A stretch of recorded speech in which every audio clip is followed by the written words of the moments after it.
आज के इस वीडियो में बीएसटीसी सेकेंड ईयर 2023 के लिए हम यूनिट 1 इंग्लिश का जो है आपके उसको कवर करने वाले हैं। सबसे पहले हम वीडियो के स्टार्टिंग में एमसीक्यूज़ करेंगे। ये हमारी क्लास 1 होगी। क्लास 2 में हम इसके छोटे प्रश्नों को शॉर्ट आंसर टाइप के जो प्रश्न हैं उनको डिस्कस करेंगे।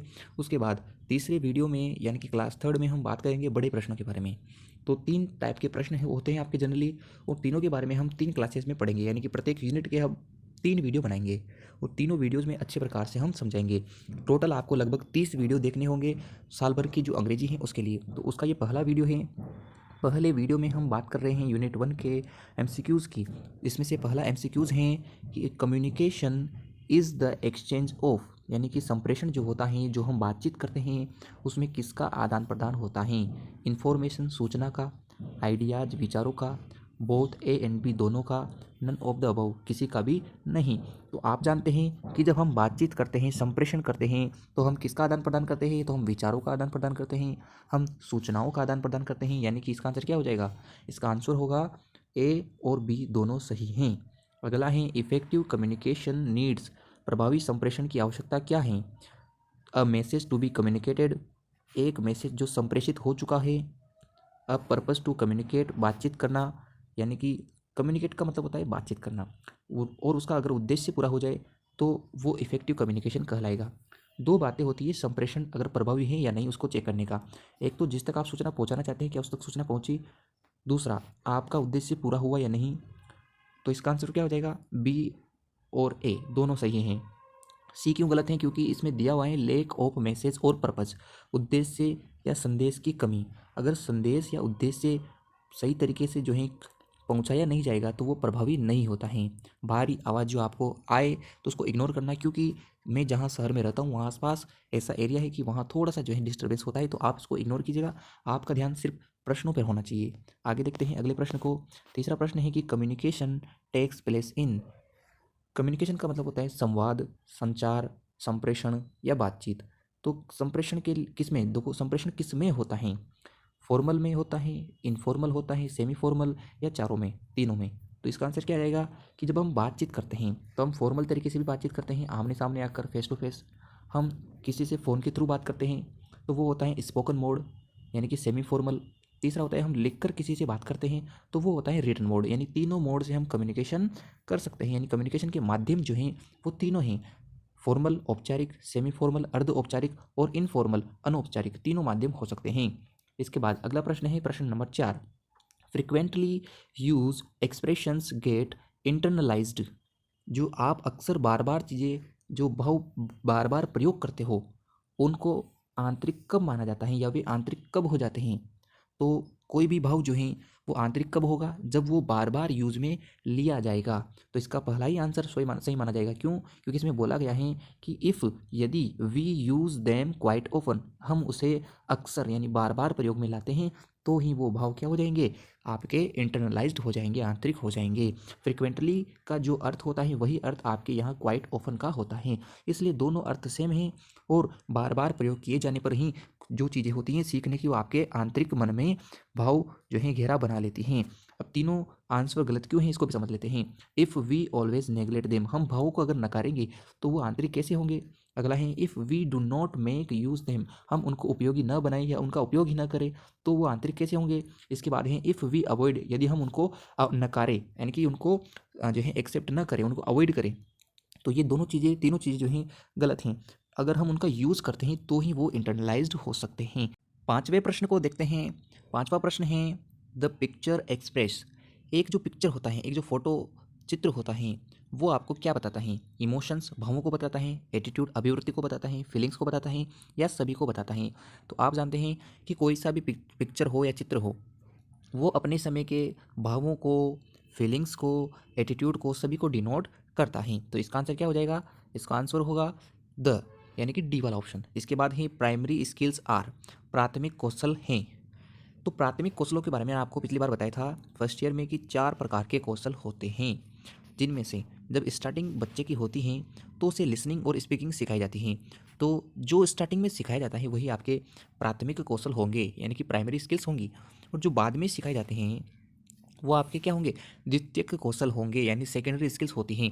तो RW जो है रीडिंग राइटिंग वो सेकेंडरी स्किल है, लिसनिंग स्पीकिंग जो है आपके प्राथमिक कौशल होते हैं। और ये प्रश्न 2 बार आ चुका है आपके DLED के एग्जाम में, आप जैसा कि यहाँ देख पा रहे हैं।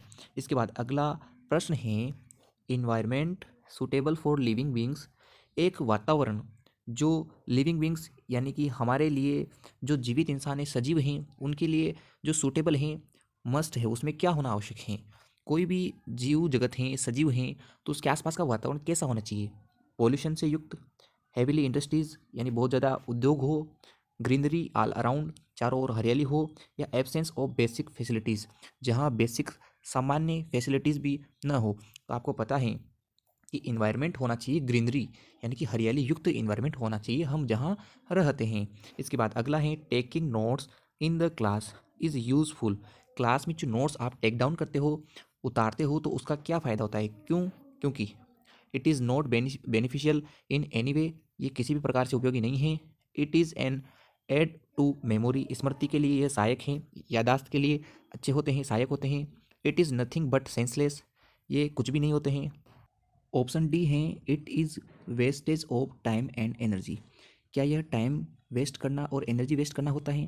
तो आपको पता है क्लास में जब आप नोट्स बनाते हो तो नोट्स क्यों बनाते हो, क्योंकि ये आपके लिए एक सहायक सामग्री के रूप में काम आता है। जब आप इसे रिकॉल करते हो, मेमोराइज करते हो, तो जो मेमोरी है, आपकी स्मृति है, उसके लिए सहायक सामग्री का काम कौन करेगा, तो वह नोट्स टेक डाउन करना आपके सहायक सामग्री का काम, एड्स का काम करता है। क्वेश्चन नंबर 9 है every argument should be presented, कोई भी जो तर्क हैं उसको कैसे प्रस्तुत किया जाना चाहिए। With an effective logical structure, logical structure के साथ, senseless play, senseless without senseless कि कोई मतलब ना हो उस चीज़ का, तो वैसे प्रदर्शित करें। विदाउट एनी लॉजिक, बिना किसी लॉजिक के, या मीनिंगलेसली, अर्थहीन। तो आपको पता है कि कोई भी तर्क प्रस्तुत करना है तो उसके लिए लॉजिकल स्ट्रक्चर होना चाहिए, इसे किस प्रकार से बताएं ताकि बच्चों को ज़्यादा से ज़्यादा समझ में आए, तो वो है लॉजिकल स्ट्रक्चर के साथ। अगला है टेकिंग क्लासेज, क्लासेज लेना ऑनलाइन इज़ कोल्ड, जब आप ऑनलाइन क्लासेज लेते हो तो ये क्या कहलाता है, home schooling, monastery school, distance learning, या इनमें से कोई नहीं। जब आप ऑनलाइन क्लासेस लेके घर पर पढ़ते हो तो ये डिस्टेंस लर्निंग कहलाती हैं। ये डिस्टेंस लर्निंग कैसे हो जाती है कि घर बैठे जो सीखना होता है वो घर बैठे क्लासेस लेने या ऑनलाइन मोड पर क्लासेस लेना ही होता है। तो जैसे अभी आप जो पढ़ रहे हो घर बैठे, वो टेकिंग क्लासेस होता है, यानी कि डिस्टेंस लर्निंग आप इस समय कर पा रहे हो। अगला प्रश्न देखते हैं, art of listening actually means, art of listening यानी कि श्रवण की जो कला है, सुनने की जो कला है, वो उसका वास्तविक अर्थ क्या होता है। प्रोड्यूसिंग साउंड, साउंड को प्रोड्यूस करना, सेंडिंग साउंड, साउंड्स को भेजना, रिसीविंग साउंड्स, साउंड्स को ग्रहण करना, या डिस्टोरिंग साउंड्स, डिस्ट्रॉइंग साउंड यानी कि साउंड्स को बिगाड़ना। तो इसका मतलब क्या हो जाएगा कि अगर आपने लिसनिंग की फर्स्ट ईयर में अगर परिभाषा पढ़ी है, जो मैंने पढ़ाई थी, तो उसमें लिखा ही था कि लिसनिंग का मतलब ही ये होता है कि साउंड्स को रिसीव्ड करना और उसके बाद उनका जो है अंडरस्टैंडिंग करना, उनके रियल मीन को। तो इसका क्या हो जाएगा कि receiving sound is an art of listening. तो ये आ जाएगा आपके लिसनिंग के बारे में। अगला प्रश्न है अ गुड लिसनर कैन, एक अच्छा जो श्रोता होता है वो हो सकता है, कौन हो सकता है, रिकॉग्नाइज स्पीच साउंड, जो स्पीच साउंड बोले गए शब्दों को रिकॉग्नाइज कर सके, पहचान सके। Understand the meaning of sentence, जो वाक्य का मतलब समझ सके। Distinguish sounds of English from mother tongue, मातृभाषा के सहयोग से उन चीज़ों को समझ पाए। तो इसका क्या आ जाएगा कि एक अच्छा श्रोता वो है जो शब्दों को समझे, भाषण को समझे, वाक्यों को जान पाए, उनका मतलब समझ पाए, मातृभाषा और इंग्लिश दोनों का आपस में समन्वित रूप को प्रयोग कर सके, तो वही एक अच्छा श्रोता होता है। अगला है the learner should be given opportunity of, learner को अपॉर्चुनिटी मिलनी चाहिए, अवसर मिलना चाहिए, किसके लिए, लिसन इंग्लिश साउंड्स, कि वो इंग्लिश साउंड्स को सुन सके। अगर किसी भी व्यक्ति ने, किसी भी स्टूडेंट ने पहली बार किसी शब्द को देखा है तो वह उसे उच्चारित नहीं कर पाएगा, क्योंकि विदाउट लिसनिंग आप जो है स्पीकिंग अच्छे प्रकार से नहीं कर पाते हैं। यदि आपने कभी लर्नर शब्द नहीं सुना है तो आप इसे लर्नर की जगह कुछ और भी बोल सकते हैं। इसलिए जो है इंग्लिश में साउंड्स को सुनना काफ़ी ज़रूरी है। तो इसलिए कहा जाता है कि इंग्लिश मूवीज़ देखो आप, इंग्लिश के जो शोज होते हैं, जो कॉमिक्स होती हैं, जो उन पर बेस्ड प्रोग्राम्स होते हैं, मूवीज़ होती हैं, उनको ज़रूर देखें ताकि आपको पता रहे कि इसको ऐसे बोला जाता है। तो मेकिंग फ्रेंड्स, फ्रेंड्स बनाने के लिए आपको जो है अंग्रेजी नहीं पढ़ाई जाती, उसका अवसर नहीं दिया जाता, नहीं आपको मैसेज सेंड करना है और नहीं आपको कैंपस में इधर उधर घूमने के लिए। तो आपको जो है अवसर मिलना चाहिए ताकि आप जो है अच्छे प्रकार से इंग्लिश को सुन सके और अपने जीवन में उतार सके। अगला प्रश्न है, the first and foremost training for learning a new language is. नई भाषा सीखने के लिए सबसे पहला कदम क्या होना चाहिए? सबसे पहले क्या बच्चे को कराया जाना चाहिए? उसकी कौन सी प्रशिक्षण की आवश्यकता होती है? तो सबसे पहले ईयर ट्रेनिंग ही होगी। आई ट्रेनिंग, आँखों की ट्रेनिंग अंग्रेजी सीखने में क्या काम आएगी? देखने से अगर चीज़ें समझ में आती तो हर कोई आज जो है विद्वान होता अंग्रेजी का। माउथ ट्रेनिंग, मुंह की जो है ट्रेनिंग नहीं करवाई जाती, बोलने की जो ट्रेनिंग है वो बाद में होती है और स्पीच ट्रेनिंग भी बाद में होती है। सबसे पहले आपको पता है सबसे पहले जो कौशल होता है वो लिसनिंग का होता है और लिसनिंग के लिए जो है कौन सी ट्रेनिंग करवाई जाती है? तो वो है ईयर ट्रेनिंग। आपको मैं जब मेथड पढ़ाऊंगा तब बताऊंगा कि ईयर ट्रेनिंग जो है आर्मी मेथड यानी आपके जो ऑडियो लिंगुअल मेथड है उसके अंदर करवाया जाता है, फिर उसके बाद उनको स्पीच ट्रेनिंग दी जाती है। तो सबसे पहले ईयर ट्रेनिंग होती है, फिर उसके बाद स्पीच ट्रेनिंग करवाई जाती है। माउथ और आई ट्रेनिंग ये दोनों जो हैं नहीं होते हैं। तो नई भाषा सीखने के लिए सबसे पहले ईयर ट्रेनिंग होती है, जस्ट बाद में स्पीच ट्रेनिंग करवाई जाती है। अगले प्रश्न को देखते हैं, the listening material should be. Listening का जो मटेरियल है, जो सामग्री आप सुन रहे हो वो कैसी होनी चाहिए? सिंपल एंड क्लियर, सामान्य और क्लियर होनी चाहिए। करेक्ट एंड इंटरेस्टिंग, सही और प्रभावी होनी चाहिए। ग्रेडेड एंड सिलेक्टेड होना चाहिए। वर्गीकृत और आपकी जो है सिलेक्टेड होना चाहिए, या सभी होना चाहिए। तो पता है कोई भी लिसनिंग मटेरियल हो अगर वो सही नहीं होगा, प्रभावी नहीं होगा, वर्गीकृत नहीं होगा, निश्चित नहीं होगा, सही नहीं, सिंपल, क्लियर, स्पष्ट नहीं है, तब तक उसे आप समझ नहीं पाओगे। इसलिए लिसनिंग के लिए इन सभी चीज़ों की आवश्यकता होती है। तो आंसर क्या हो जाएगा इसका? डी वाला। अगला है recitation. Recitation of poems and rhymes helps in removing. Recitation का मतलब क्या होता है कि जो सस्वर वाचन करते हो आप, सस्वर पाठ जो करते हो, यानी सस्वर यानी स्वर के साथ बोलना जिसे कहते हो। तो सस्वर जो पाठ हैं, रेसिटेशन जो हैं पोएम्स का और राइम्स का, वो किस चीज़ को रिमूव करने में सहायता करता है? हेजिटेशन, आपके संकोच दूर करने में। साइनेज, शर्मीलेपन को दूर करने में। फॉरगेटफुलनेस, भूलने की बीमारी को दूर करने में, या सभी में। तो जो रेसिटेशन है यानी कि सस्वर वाचन करना, जो भी यानी बोलना अच्छे प्रकार से इंग्लिश को जो बोल बोल कर पढ़ते हो, तो इससे आपकी कौन सी चीज़ें दूर होती हैं? तो आप भूलना कम हो जाते हो, आपके शर्मिलापन दूर हो जाता है और आपको जो है संकोच नहीं रहता है। तो ये सभी चीज़ें आपके यहाँ दूर हो जाती हैं, रिमूव हो जाती हैं। आगे देखते हैं अगले प्रश्न को। अगला प्रश्न है, listening is important factor in learning English. Listening जो है वो महत्वपूर्ण फैक्टर हैं किसके अंदर? In learning English language. तो भाषा को, अंग्रेजी भाषा को सीखने में महत्वपूर्ण क्यों है? बिकॉज क्योंकि the learner can recognise speech sound. वही बात आ गई है कि लिसनिंग के लिए, अच्छा श्रोता होने के लिए शब्दों को पहचानना आना चाहिए, उनका मीनिंग समझ में आना चाहिए, कहाँ जो है विशेष पेक्यूलियर ध्यान देना है। पेक्यूलियर, विशेष, इसका मतलब होता है विशेष। तो विशेष ध्यान कहाँ देना है, कैसे बोलना है, प्रोनाउंसिएशन कैसा होना चाहिए, इंटोनेशन कैसा होना चाहिए, कहाँ धीरे बोलना है, कहाँ तेज बोलना है। तो इन सभी तीनों बातों के बारे में आपको पता होना चाहिए। लिसनिंग तभी आप अच्छे प्रकार से कर पाओगे और लिसनिंग आप अच्छे प्रकार से कर लोगे तो आप जो है एक अच्छा श्रोता और एक अच्छा वक्ता बन पाओगे। आगे वाले प्रश्न को देखते हैं। अगला प्रश्न है, लिसनिंग विद कॉम्प्रिहेंशन मीन्स। अवबोध के साथ, अर्थबोध के साथ सुनना क्या कहलाता है? Understanding the message of expressed ideas. जो भी विचार एक्सप्रेस किया गया है, अभिव्यक्त किया गया है, अगर आप उसका मीनिंग समझ पाते हो तो वही आपके लिसनिंग विद क्या कहलाता है? कॉम्प्रिहेंशन कहलाता है। और मैंने आपको पढ़ाया है फर्स्ट ईयर में, इसलिए आप ऐसा ना समझे कि ये मैंने नहीं पढ़ाया है। अन्य ऑप्शंस को भी देख लेते हैं। Development of speaking skill. बोलने की स्किल का विकास करने के लिए लिसनिंग आवश्यक है, परंतु कॉम्प्रिहेंशन विद लिसनिंग का मतलब ये नहीं होता है। अगला है इन्हेंसिंग रीडिंग एंड राइटिंग। तो रीडिंग राइटिंग को इन्हेंस करना लिसनिंग का काम नहीं है, और नन ऑफ द अबव, इसके अलावा इनमें से कोई नहीं। तो क्या आ जाएगा कि जो विचार अभिव्यक्त किया गया है उसको समझ जाना ही लिसनिंग विद कॉम्प्रिहेंशन कहलाता है। अगला है एक्टिविटी, क्रियाकलाप और programme should be according to. कोई भी जो एक्टिविटी कराई जाती है क्लास में वो कैसे होनी चाहिए? Chronological age of the child, बच्चे की जो वास्तविक आयु है उसके according. Mental as of the child, बच्चे की मानसिक आयु के according. Both A and be given above, जो दोनों दिए गए हैं दोनों सही हैं। The will of the teacher, teacher की विल पावर के अकॉर्डिंग। तो कोई भी जो एक्टिविटी, क्रियाकलाप करवाया जाए क्लास में वो बच्चे की वास्तविक आयु और मानसिक आयु दोनों के अकॉर्डिंग करवाया जाना चाहिए। तो इसका क्या आ जाएगा? बोथ ए एंड बी, दोनों इसके सही आंसर हैं। अगला है purpose of speaking is. Speaking का उद्देश्य क्या होता है? आप बोलते हो तो इस बोलने का उद्देश्य क्या होता है? तो इस बोलने का उद्देश्य ये होता है प्रोडक्शन ऑफ करेक्ट साउंड, सही शब्दों का उच्चारण करना। डेवलपिंग गुड स्पीच मैनर, अच्छे भाषण, अच्छा जो है भाषाई जो व्यक्ति अच्छा बोल पाता है उसके मैनर्स उसमें होते हैं, तो अच्छा भाषाई विद्वान बनाना। Cultivation of audible and intelligible pronunciation habit, बहुत अच्छे प्रकार की भाषा शैली को उसके अंदर इनपुट करना। तो तीनों चीज़ें जो हैं बच्चे की स्पीकिंग में आवश्यक हैं। उसे अच्छा बोलना भी आना चाहिए, उसके अंदर गुड स्पीच मैनर होना चाहिए कि बोलने में क्या क्या कैसे बोलना चाहिए, उसकी शैली और इंटेलिजिबल प्रोनाउंसिएशन हैबिट, और उसके अंदर ऐसा होना चाहिए कि वो बोलते वक्त घबराए नहीं, हेजिटेशन ना हो, तो सस्वर जो है वाचन कर पाए।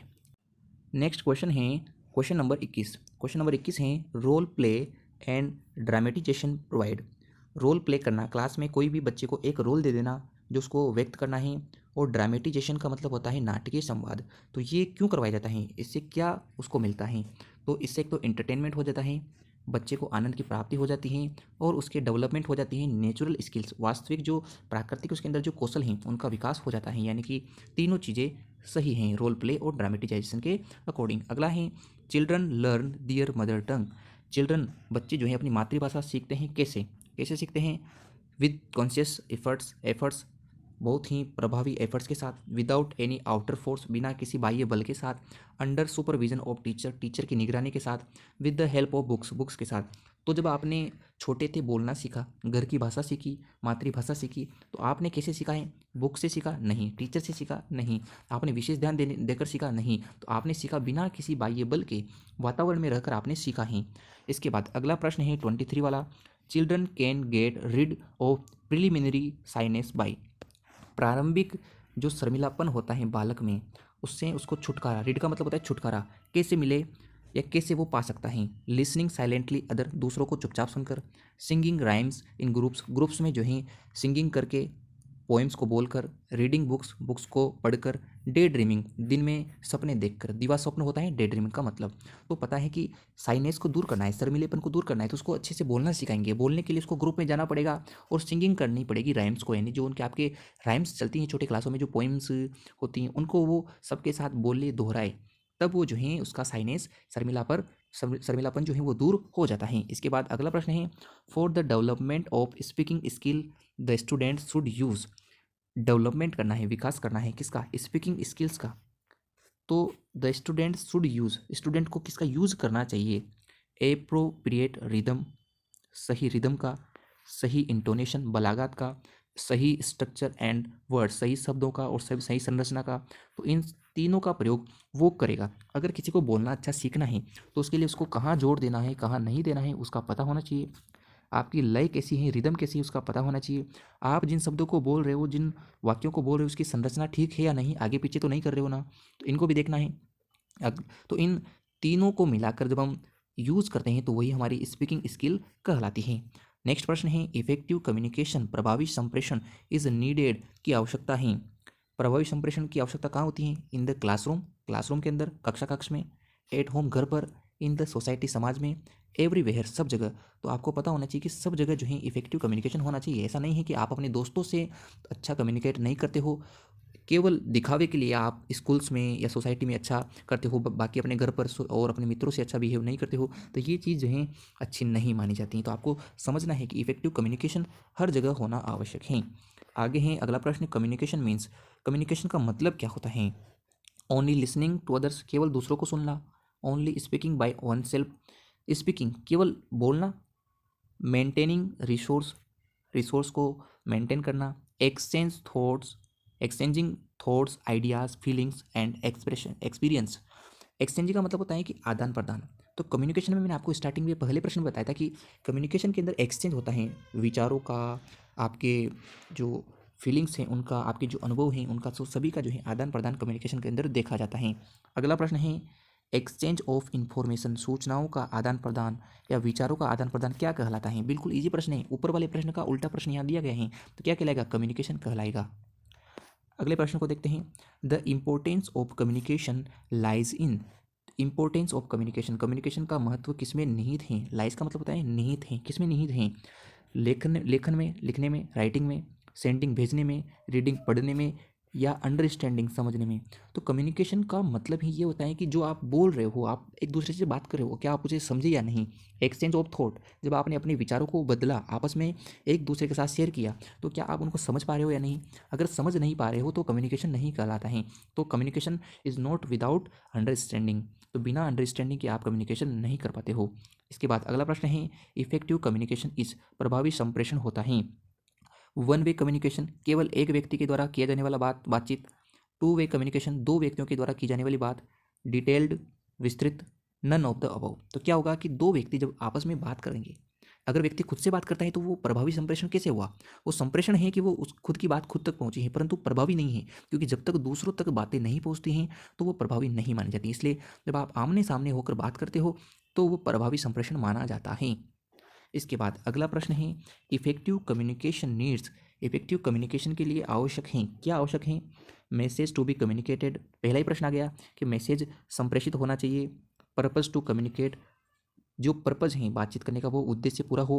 एप्रोप्रिएट वॉइस, सही वॉइस होना चाहिए। एंड बॉडी लैंग्वेज आपकी सही होना चाहिए। तो क्या आ जाएगा इसका, ऑल द अबव आ जाएगा। बाहरी आवाज़ को आप इग्नोर कीजिएगा, क्योंकि शहर के वातावरण में ऐसी चीज़ें नॉर्मल हैं। अगला है, communication is the Khalistan of information और आइडियाज़। अब मैंने आपको बताया था कम्युनिकेशन क्या है। एक्सचेंज करना होता है, आदान प्रदान करना होता है, किसका, इन्फॉर्मेशंस का, सूचनाओं का और या विचारों का। तो ये भी प्रश्न वही बार बार संप्रेषण को ऊपर नीचे घुमाकर आपको दे रहा है। तो आपको बस समझना है कि क्या आप जो पढ़ रहे हैं वो आपको समझ में आता है या नहीं। अगर समझ में नहीं आता है तो इसका मतलब आपको आवश्यकता है कि आप चीज़ों को समझें। ये चीज़ें रटने पर आपको समझ में नहीं आएगी। अगला प्रश्न है, कम्युनिकेशन कम्युनिकेशन इन्वॉल्वर। तो कम्युनिकेशन जो है इन्वॉल्वर नहीं आएगा, यहाँ आएगा इन्वॉल्व्स। कम्युनिकेशन में क्या क्या चीज़ें शामिल होती हैं। Requesting, asking the information, seeking permission, all the above. Requesting का मतलब होता है कि संप्रेषण के दौरान आपने कुछ बात बोली तो आप रिक्वेस्ट कर रहे हो सामने वाले से कि वो उसका जवाब दे। आस्किंग इन्फॉर्मेशन, सूचनाओं के बारे में जानना। या सीकिंग परमिशन, वही बात है जो रिक्वेस्टिंग है, लगभग वैसा ही अर्थ आपके सीकिंग परमिशन का होता है। तो क्या आ जाएगा कि आपको परमिशन लेना है, सामने वाले से पूछना है, तभी तो वो कम्युनिकेशन जो है वो इन्वॉल्व हो पाएगी। अगला प्रश्न है, कम्युनिकेशन इनेबल्स टू। कम्युनिकेशन क्या इनेबल करता है। इनेबल का मतलब होता है आज्ञा देना, अलाउ करना। आपको क्या बताता है। पहला ऑप्शन है हेजिटेट इन रेस्पॉन्डिंग। हेजिटेट का मतलब होता है कि संकोच करना रिस्पॉन्स देने में। हाइड वीकनेस, वीकनेस को छुपाना। ओरल एक्सप्रेशन करने में कि आप ढंग से नहीं बोल पाते हो, इस चीज़ को छुपाना। Miss use the words and sentence, sentence का गलत यूज़ करना। तो कम्युनिकेशन अगर होना है तो उसके लिए आवश्यक है कि आप इंग्लिश को फ्लुएंटली बोलो, अच्छे प्रकार से और सही तरीके से सही शब्दों का प्रयोग करते हुए बोलो। तो ये कम्युनिकेशन आपको इनेबल्स करता है, इस योग्य आपको बनाता है। वाइल टेकिंग नोट्स, नोट्स को टेक करते समय, टेक डाउन करते समय, टेक डाउन नहीं आएगा, नोट्स को टेकिंग करते समय, नोट्स लिखते समय, नोट्स उतारते समय स्टूडेंट को क्या करना चाहिए। क्वालिटी को भूल जाना चाहिए, फॉरगेट क्वालिटी। रिलेशन और मैनर को भूल जाना चाहिए कि शब्दों में, वाक्यांशों में, इनमें क्या संबंध है, जो टॉपिक्स पढ़ाया जा रहा है उनमें आपस में क्या संबंध है उनको भूल जाए। तीसरा है remember quantity, quality, relation and manner. उसे याद रहे कि मात्रा कैसी है, क्वालिटी कैसी है, रिलेशन कैसा है और मैनर कैसा है। यानी कि क्वांटिटी, क्वालिटी, रिलेशन और मैनर को ध्यान रखें नोट्स को टेकिंग करते समय। अगला है notes taking is a. Notes taking करना कैसी प्रोसेस है। तो नोट्स को टेकिंग करना एक कॉम्प्लेक्स प्रोसेस माना गया है, एक जटिल प्रक्रिया माना गया है। न तो ये वर्ड टू वर्ड राइटिंग होता है और न ही इसमें कंज्यूमिंग फ्रीडम होती हैं और न ही इसमें जो है फ्रेजेस, वाक्यांशों, प्रतीकों, सिंबल्स और एब्रीवेशन जो हैं आपके, एब्रीवेशन जो हैं संयुक्त अक्षर, उनका प्रयोग या उनकी एक प्रक्रिया है। तो ये उनकी प्रक्रिया नहीं है, ये एक जटिल प्रक्रिया मानी जाती हैं। उसके बाद अगला प्रश्न है, presentation of description needs. Description यानी विवरण को प्रेजेंट करने के लिए आवश्यक हैं, क्या आवश्यक हैं। Knowledge of and readiness to topic, विषय का ज्ञान और तैयारी होना आवश्यक है। नो एनालिसिस, किसी भी प्रकार के विश्लेषण की आवश्यकता नहीं है। No presentation of ideas, presentation करने के विचारों के बारे में आपको पता नहीं है। नो लॉजिकल सीक्वेंस, तो आपको पता होना चाहिए कि कोई भी चीज़ प्रेजेंट करनी है तो उसके लिए आपको एक तो तैयार होना आवश्यक है और आपको उसके बारे में ज्ञान होना आवश्यक है। उसके बाद अगला प्रश्न है और आपके आज का लास्ट प्रश्न है, take down notes after. Notes को टेक डाउन करना चाहिए, कब उतारना चाहिए। आफ्टर फर्स्ट लिसनिंग, प्रथम बार सुनने के बाद। आफ्टर सेकंड लिसनिंग, दूसरी बार सुनने के बाद। आफ्टर थर्ड लिसनिंग, तीसरी बार सुनने के बाद। और चौथा ऑप्शन है सिटिंग द गोल। तो आपको इस पर ध्यान नहीं देना है, आपको याद रखना है कि नोट्स कब उतारना चाहिए। तो जब नोट्स उतारने की बात आती है तो जब दूसरी बार सुनते हो किसी भी चीज़ को तो आप उसको उतारना चाहिए। अब ऐसा क्यों है? जब पहली बार सुना जाता है तो पहली बार सुना जाता है अंडरस्टैंडिंग के लिए, समझने के लिए, और जब दूसरी बार सुना जाता है तो वो लिखने के लिए सुना जाता है, उतारने के लिए। तो इसका आंसर क्या आ जाएगा? इसका आंसर आएगा कि सेकंड लिसनिंग के बाद नोट्स को टेक डाउन करना चाहिए। तो इस प्रकार से जो है आज के इस यूनिट के सभी एमसीक्यूज होते हैं।